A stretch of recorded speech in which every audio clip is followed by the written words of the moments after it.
Currently, modern medicine has done so many wonderful things to positively impact our health. Through all of the challenges and complaints about the current system, it has extended our life. It has provided guidance. It has healed many, and as much as many of us would like to stay off of long-term meds, those same meds have actually provided life-saving benefits. Kaspar Schultz was born into medicine. Both his mother and father are doctors. He traveled the world with his parents as they sought out the best therapeutic solutions to help heal patients, not just manage their diseases. We all live in a world where it's our choice to basically see as we want. So if we could shift that into that level, that cascading level of HPA axis, PNEI system, and everything changes. And we basically change our biochemistry by our thoughts.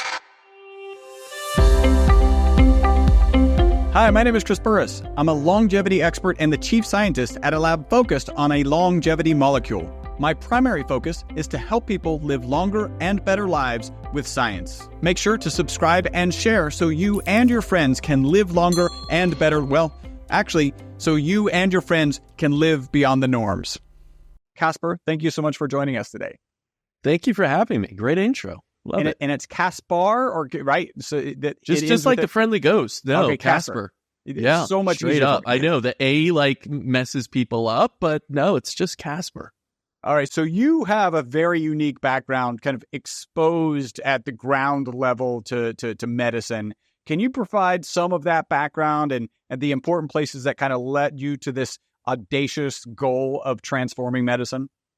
Yeah, for sure. I mean, when you grow up with parents that are doctors and you grow up around doctors, so my father started in the hospital setting, was an anesthesiologist, became chief of pain medicine, performed surgeries, even open heart surgeries, and I remember, he would review some of those videos on old video cassettes of his surgeries. And I'd just be like freaking out as a little kid, seeing his body being exposed and him sewing them back up and everything. But that, I just want to say that was kind of normal to me, being around this.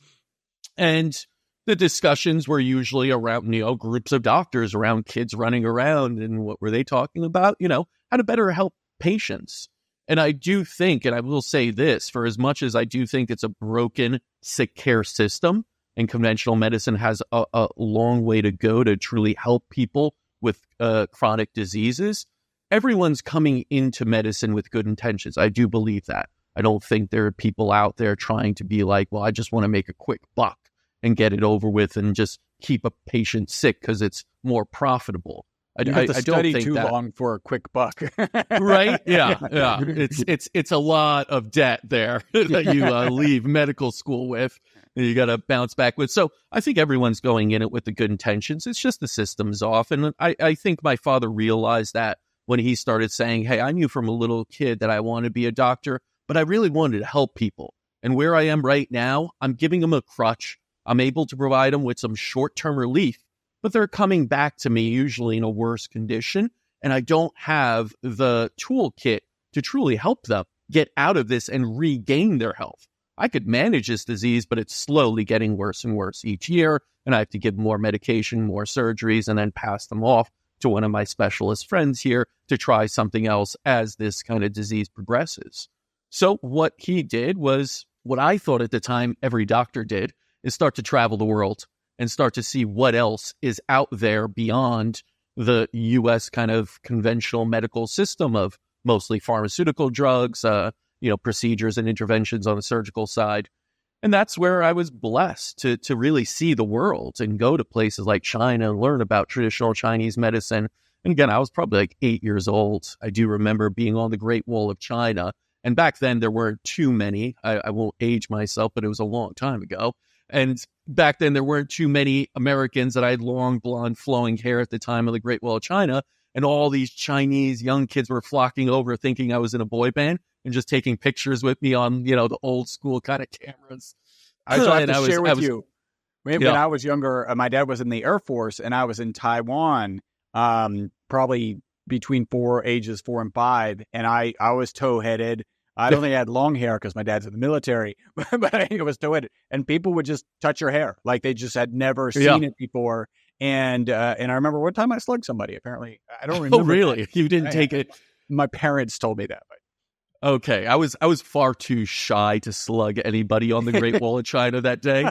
That sounds impressive. However, was slightly traumatized of like, please step away, give me some space. But no, it was just one of those experiences again that you get to see the world through a different viewpoint, and a different perspective, and you get to see how the rest of the world may approach things like medicine and healing, which is quite different in different areas. You go into, let's say, South America, into some of the jungles there, and shamanic rituals are quite different. You experience that as a teenager. You're like, what is going on here? They're blowing smoke, spitting out like alcohol in your face and chanting.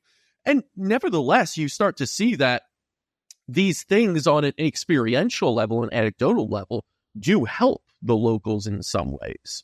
It may not completely help them with everything, but there was some benefit to what they were doing. And my father, even as a very conventionally minded person, and mother, who always was a psychologist, PhD, always picked up on that and said, okay, how can we take this back and apply it to what we already know in conventional medicine to help with patients? So that really gave me that unique perspective again of, hey, is this not how medicine should be? Should we not be taking the best stuff from around the world and at least trying it out and at least being skeptics of it, but seeing, will it not improve our results?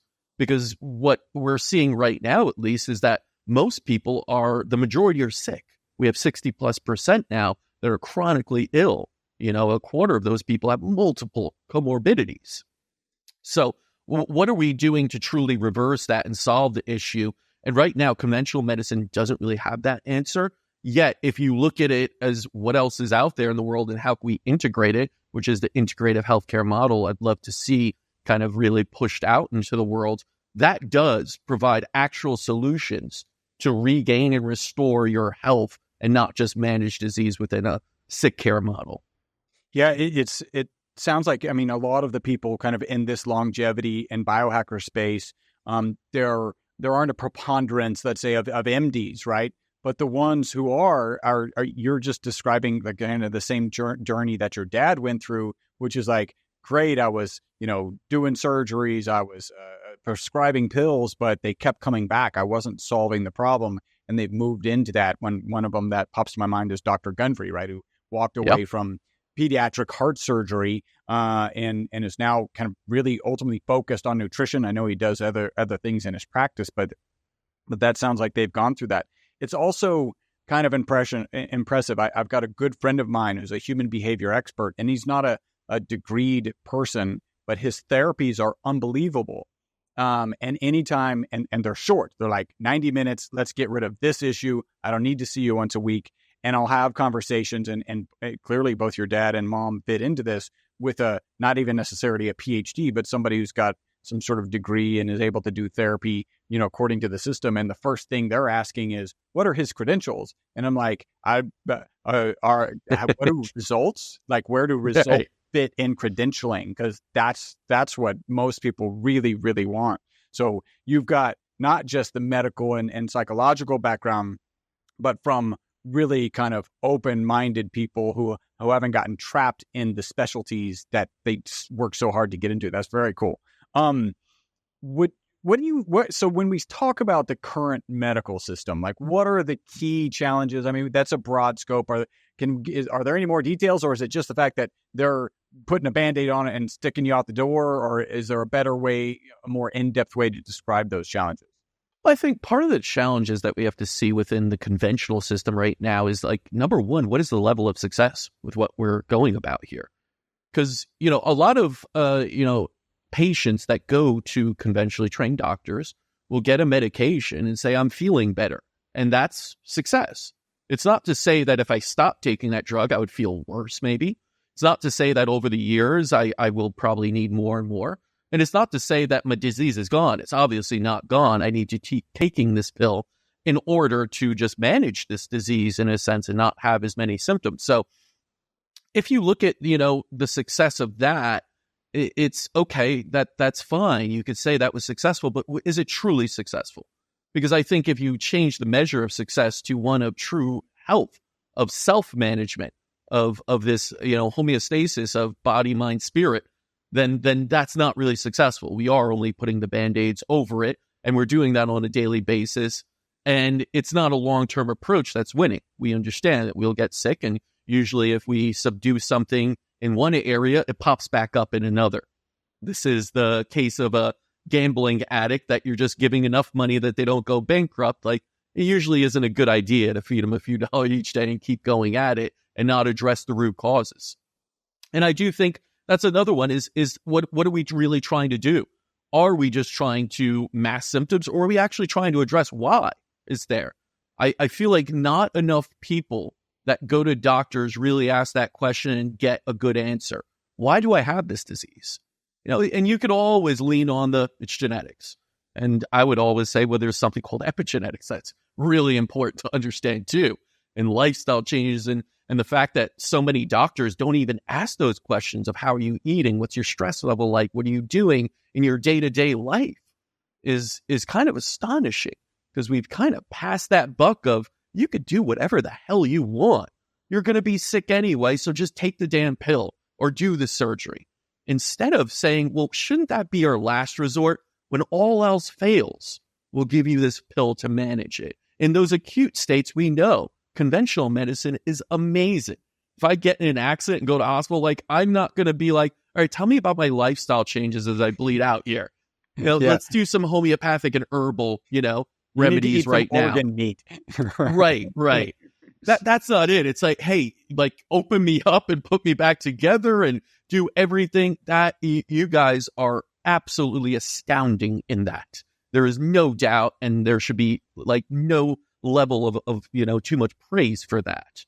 But that's not what we're talking about in the majority of people. When we're talking about the mass population, it is just people with chronic illness symptoms, aging faster, obesity, all these kind of things that we truly have to start to look at where are the levels of how we should be going about this. And shouldn't we be starting with, what are you doing in your life that got you here? Why is it that you have this? And let's look at it in a holistic viewpoint, not just from the physical, from the mental. Are you doing things to keep your mind sharp? Are you doing things like de-stressing, which we know is so, impactful? Even things of looking at loneliness. I saw that report that just came out from the World Health Organization that loneliness is basically the equivalent of smoking 15 cigarettes a day. Its impact on mortality, heart disease, all these other figures.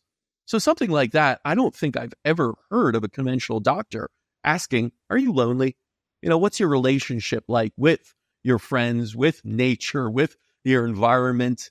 These are questions we really should be asking every single patient, every single healthy person that comes in for a regular check to prevent disease.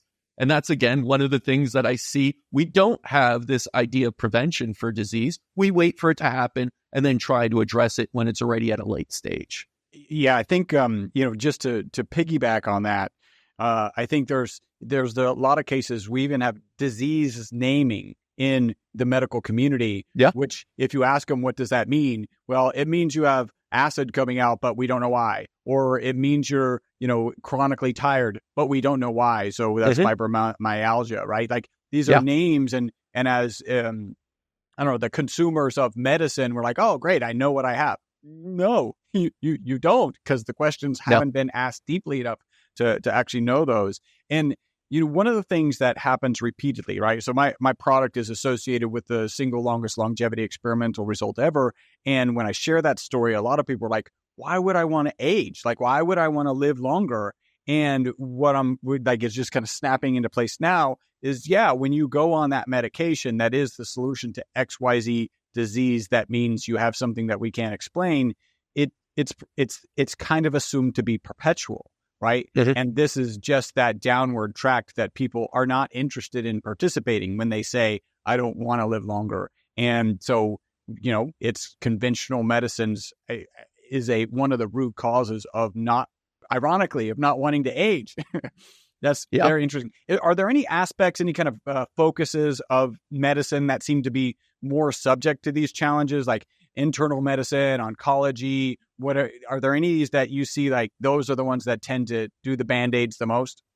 I think all of them do it in some way, shape, or form. I think that's just the toolkit you're given. If you're given a bunch of Band-Aids, you're going to use Band-Aids, right? They're different sizes, different adhesives to all these different things, but most of them are in the realm of being Band-Aids and kind of just addressing the management of a disease and not so much the root causes. So I can't say there's any one specialty. I do think that many of the most difficult problems we're seeing are more of those complex chronic diseases that are multifaceted. So you have to know all of the body, and that's not what specialties do.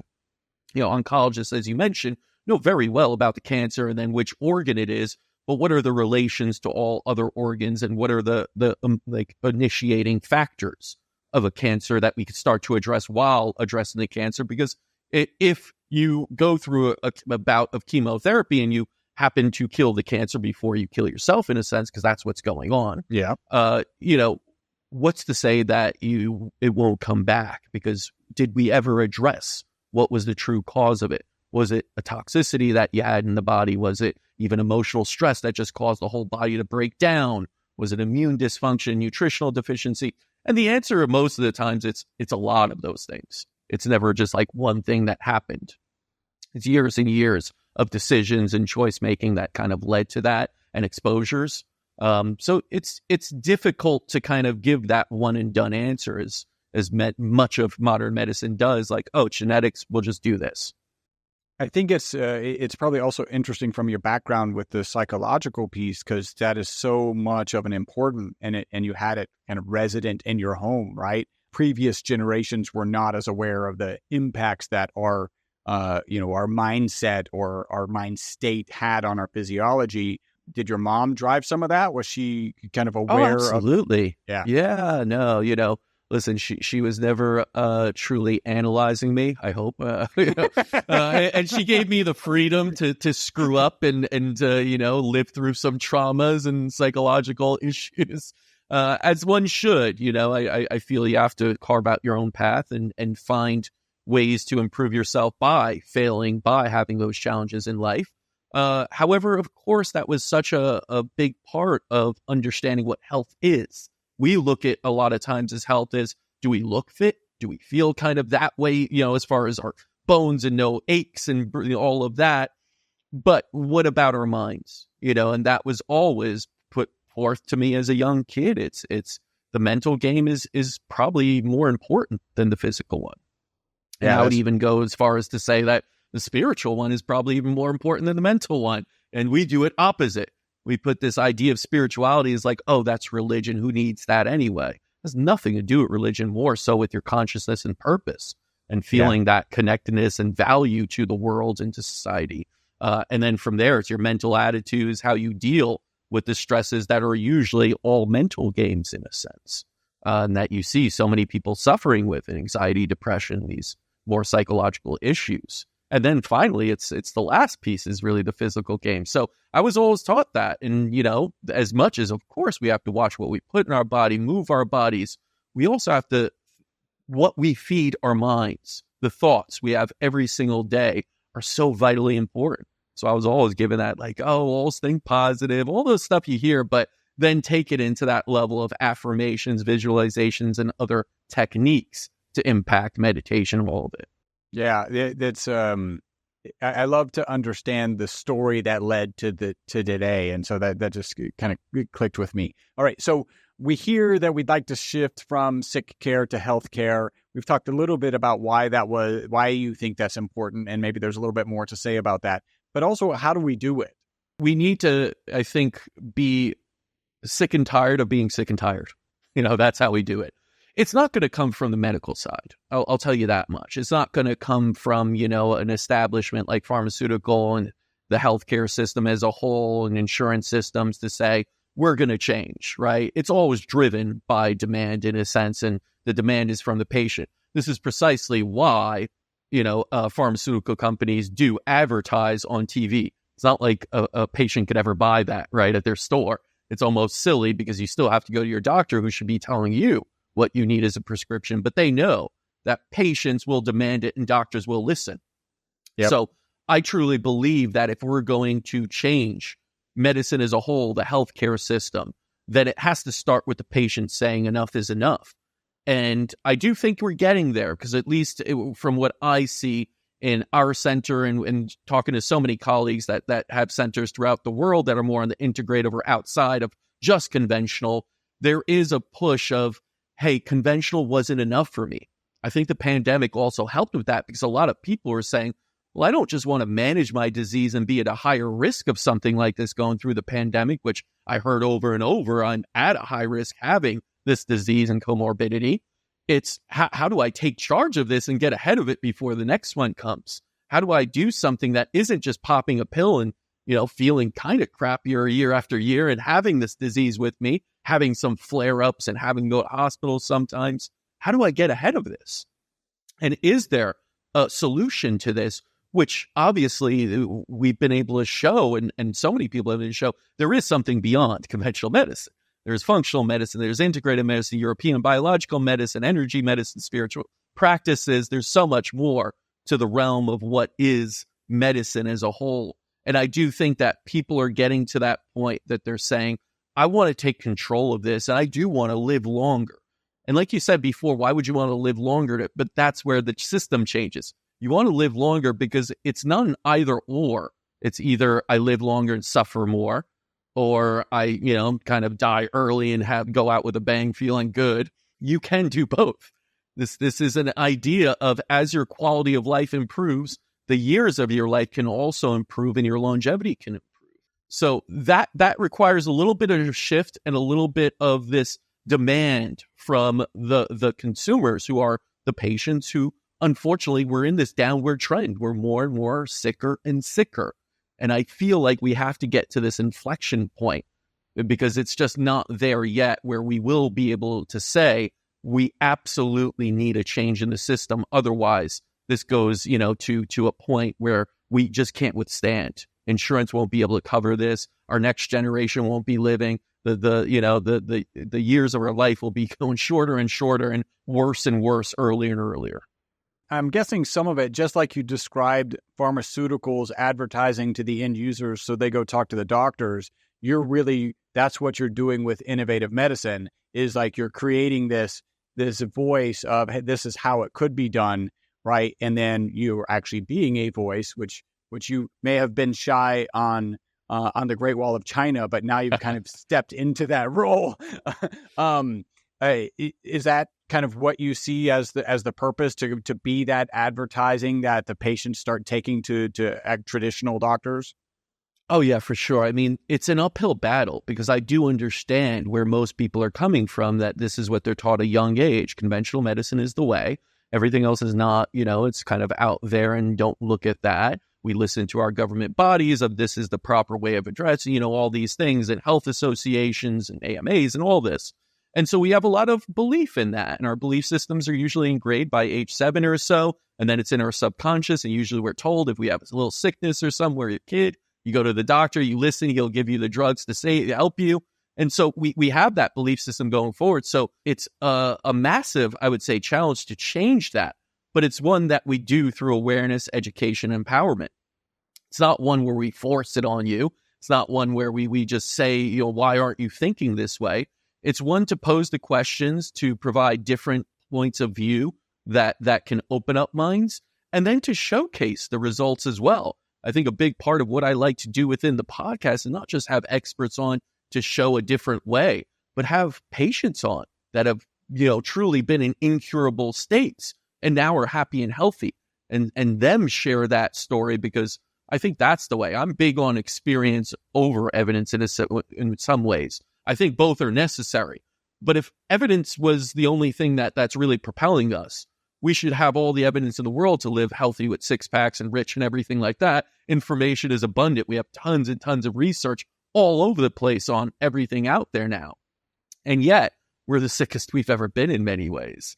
So that's kind of, the idea of empowering people through the awareness of there are other options. And they are sound options, and they are based in science, and they all are based in experience too. That many have experienced this and gotten better, and we could approach this in a way that kind of melds evidence, experience, science, and ancient practices all into one. You are enjoying, well, at least I hope you're enjoying, the Live Beyond the Norms podcast. Make sure you subscribe, make sure you follow, and make sure you share. But don't be that annoying guy, whatever you do. Don't share it with people who aren't actually interested in living beyond the norms. Talking about ancient practices, so you've traveled the world. You were pretty young, so there might be a limited number of these. And you talked about a small amount. What are some of the kind of most radical things that you saw that were kind of shocking in that experience, in that kind of international medical experience, we'll call it? Yeah, I mean, if you go into more of the ancient practices, they really truly all had some principle of energy, whether it's like ancient Egyptian kind of ones, even going into shamanic, and they all carried on throughout the civilizations until we truly westernized them and maybe even demonized them in some ways or put them down. I do feel like a lot of the practices from the past and what I've seen and spoken even with experts on a very sophisticated level, we were just speaking different languages.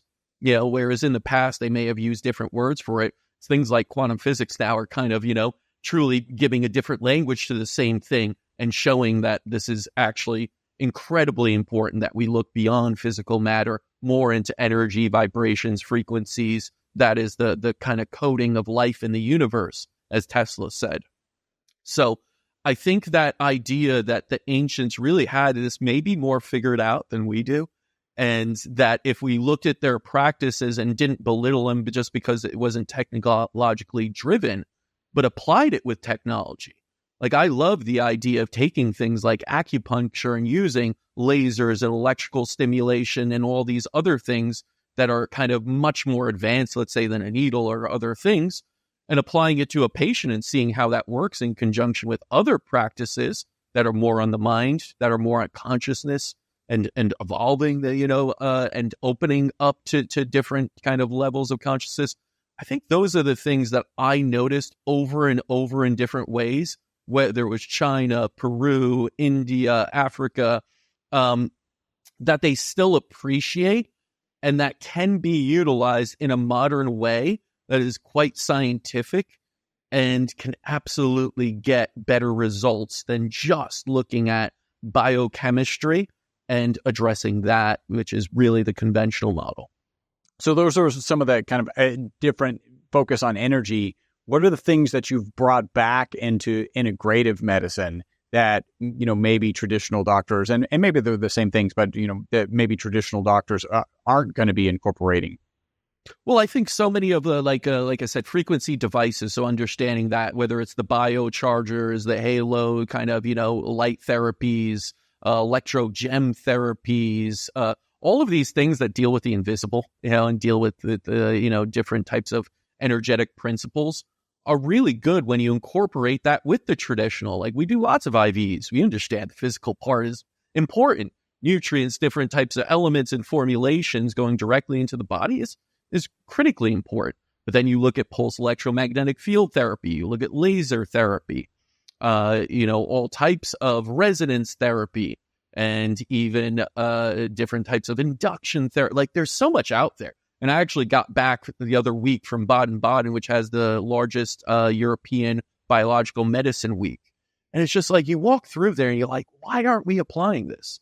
And this isn't like weird, like kind of out there. These are very sophisticated ozone machines and ultraviolet light machines for the blood radiation and so many things. And then you see the results in the studies, and it's not just anecdotal. And you're saying, why aren't we practicing this more? Why don't we have this machinery in most medical offices right now as an option to help our patients with all their complicated conditions?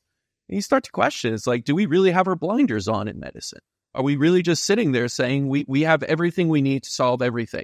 Which just isn't truth at all, as we know, because we know everyone in our families knows someone that suffers from a chronic condition that ends up in the hospital over and over, and that kind of throws their hands up and say, what am I to do?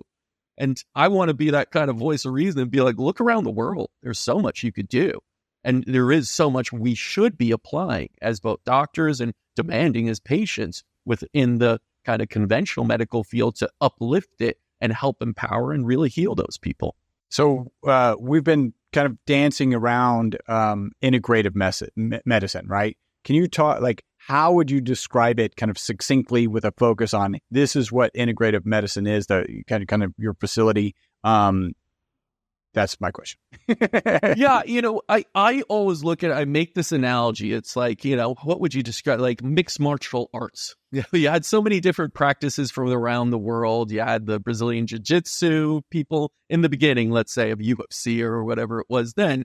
And each one went against themselves. You had the wrestlers going against the boxers, going against Muay Thai.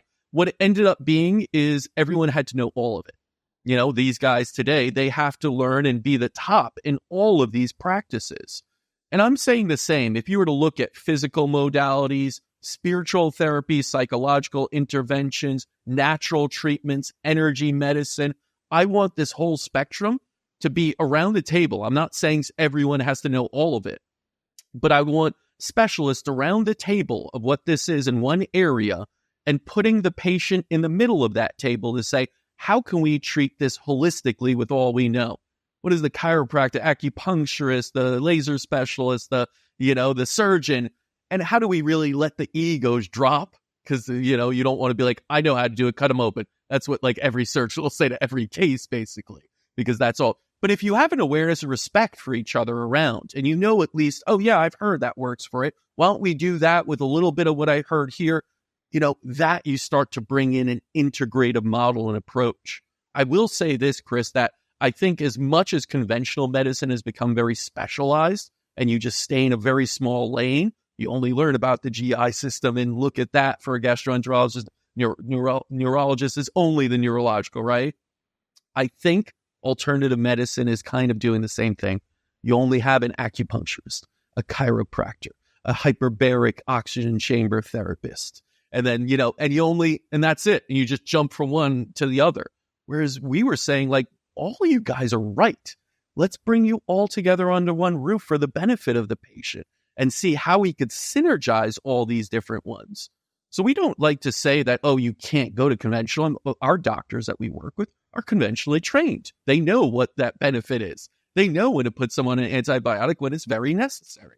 But they also know, can we do probiotics with it? Can we do nutritional things that, mitigate some of those side effects of what we're doing? And then look at how we can long-term really transform your life and get you back in a self-healing pattern where you won't need any interventions. And then it's just prevention as you've gotten out of this state of disease. So, to go back to your question, it's like integrative medicine to me is the scientific combination of all therapeutic options available that may help the patient. And so you have to look at it all, spirituality to surgery, like that spectrum. Also ass-kicking MMA. Yes, that too. Find a discipline. Yeah, like MMA.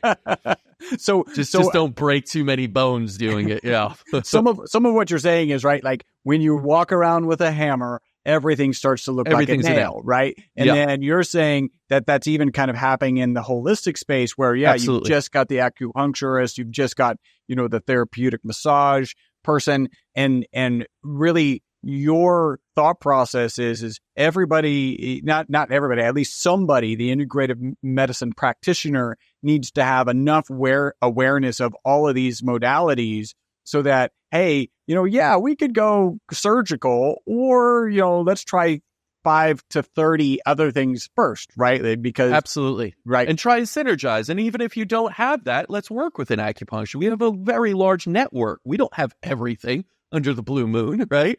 But we can tell when someone needs a colonics, which we don't do. We work with a colonics person. They understand, oh, you're detoxing off this and you need this. I know. Beautiful. Communication is a big part. And I say this isn't competition as many people see it. Oh, it's conventional versus... No, it should be collaboration. That's what it should be because it's for the best of the patient. And that's what matters most in medicine.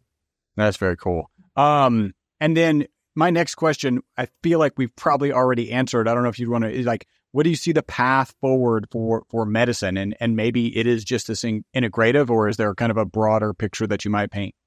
Yeah, I feel like right now you're not going to really change the system too much. You got to go through medical school or go whatever specialty you're going to go with. But I do feel like this idea of just continuing on beyond that, not stopping there and just going for CMEs every year to kind of keep up with what you already know. So I feel like, this openness. And again, if the demand is there, then absolutely. And I also have to say this, I think the satisfaction level of someone in integrative medicine, we see people from around the world fly in here and actually get better and transform their lives. So it's not just get better because, I don't have any symptoms. It's, man, I am actually back to healthy. I'm actually doing things I haven't done in a long time and maybe have never done, because healing is transformative. When you go through a healing treatment, you're going to come out the other end a changed person. You will have an appreciation for life. You will have different outlooks on life, and it's going to be a beautiful thing. And I think as practitioners I work with know, that to them is incredibly rewarding, much more rewarding than here's a prescription, call me in 4 weeks and let's see how you're doing. So I have to say, I feel like more and more doctors will feel that way, that they want to go this way. And there is more and more educational outlets. My father had to travel the world. Now, when we bring people on with our, company and other places are doing this, you can learn it all online, basically, so much. You can learn it in one place. So you don't have to spend 20 years traveling around the world and being harassed on the Great Wall of China. So, these are the things that I think are making it much easier for the future of medicine to change quicker and quicker. And I do think that people will actually see there is a better result for the patient, better satisfaction for the doctor. And then I think healthcare insurance will say, why aren't we covering this? It's actually preventing disease, and it's not costing us as much to manage someone with diabetes, hypertension, all these things that are draining and we can't keep up with. If we're having a baby boomer growing population, it's just not sustainable for us to pay out and do all these treatments year after year after year and just manage sick people. Yeah, I think the concept of paying an integrative health coach, right? Who, if they do a good job coaching people, because a lot of people need this. We know we need to move better, we know we need to eat better, and we maybe some know they need to sleep better.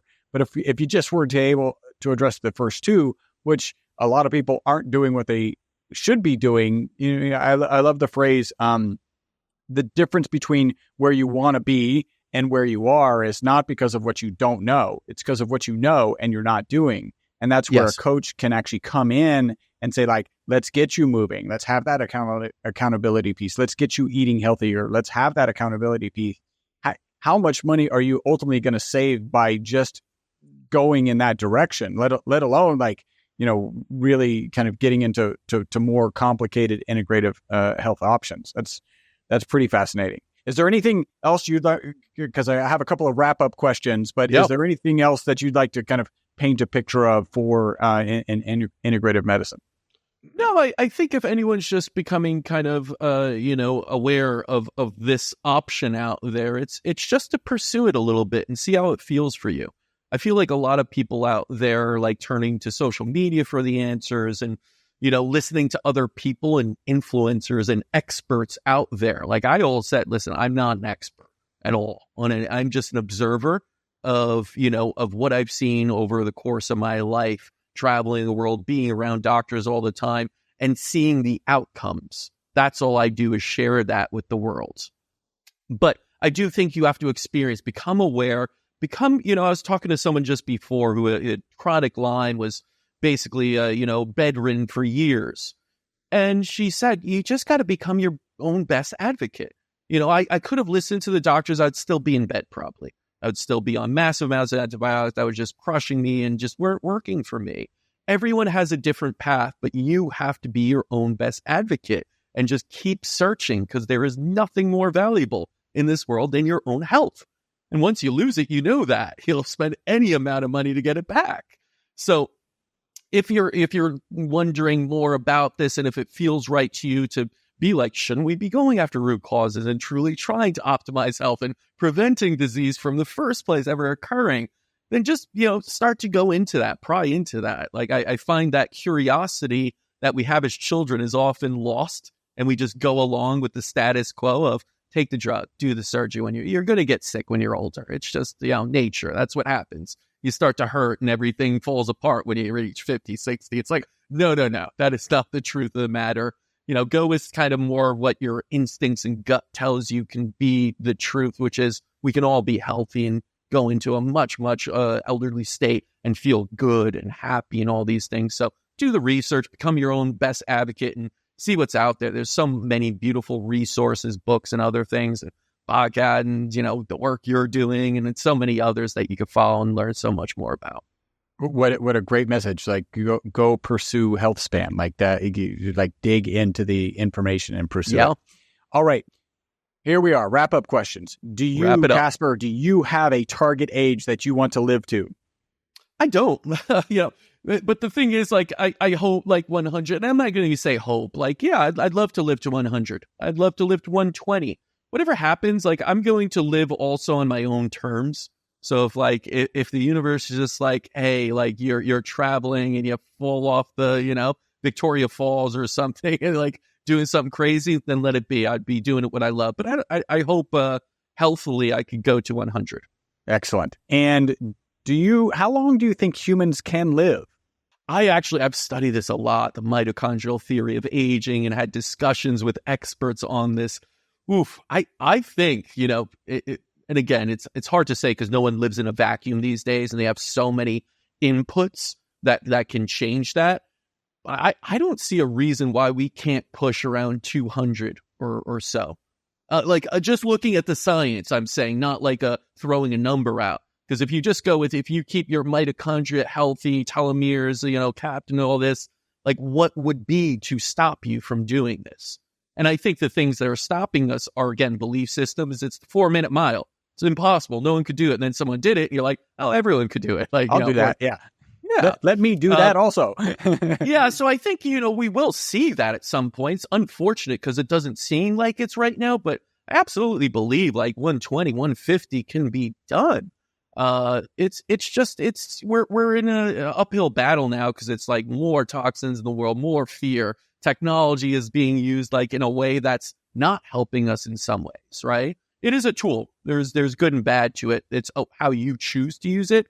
A lot of us just use it for this like stressful, pinging dopamine rush sort of thing. Whereas I feel if you used it properly, it absolutely can extend your lifespan. And I do feel that we absolutely as humans can push that level to 200. Love it. What are 2 to 3 protocols, habits, mindsets? Let's call them shortcuts because everybody likes shortcuts for longevity and a long health span that you would share. I think the first one is really about your mental attitude. I've heard this so much from so many people that have lived longer. It's what your attitude is to life. So gratefulness is one, shifting perspective. We all live in a world where it's our choice to basically see it as we want. So if we could shift that into that level, that cascading level of HPA axis, PNEI system, and everything changes. And we basically change our biochemistry by our thoughts. So I think just that ability to get into an attitude of gratitude, to be able to truly have positive thoughts and see the world in a positive prism is incredibly impactful to our longevity. It's the, don't worry, be happy.